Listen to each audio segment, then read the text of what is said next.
বলে যে একটা কথা আছে, এটা তো আমি বুঝি নাই। আল্লাহ, মৃত্যুর পরে যে আবার জীবিত হইতে হবে, এটা তো আমি শুনি নাই। আল্লাহ, এই পৃথিবীতে আমি কি কি করেছি তার পাই টু পাই তোমার সুপ্রিম কোর্টের কাঠগড়ায় দাঁড়িয়ে যে বিচারের সম্মুখীন হতে হবে, কেউ তো আমার কোনোদিন বলে নাই। এজন্য আল্লাহ বলেন আমি পৃথিবীতে রাসূল পাঠিয়েছি যাতে করে মানুষের কোনো এক্সকিউজ না থাকে। আচ্ছা বলেন তো, এখন কি কেউ আল্লাহরে বলতে পারবে আল্লাহ বিচার যে হবে এটা তো আমি জানি না? আল্লাহ, আখিরাত বলে যে একটা কথা আছে, পুনরুত্থান, পুনর্জীবিত হইতে হবে, আবার বিচারের সম্মুখীন হইতে হবে, জান্নাত জাহান্নাম আছে, এগুলো তো কোনোদিন আমি শুনি নাই। এই কথা, এই এক্সকিউজ তোলার কোনো সুযোগ কি আর আছে? No excuse will be granted that day, dear brothers and sisters.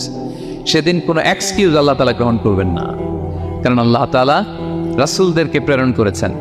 তারা আমাদেরকে বিস্তর বর্ণনা করে জানিয়ে গিয়েছে। এবং কেন রাসূলদেরকে প্রেরণ করেছেন? আল্লাহ বলেন যে দুইটা প্রাইম রেসপন্সিবিলিটি দিয়ে আমি রাসূলদেরকে প্রেরণ করেছি। এক নম্বর, মুবাশশিরিন, তারা সুসংবাদদাতা।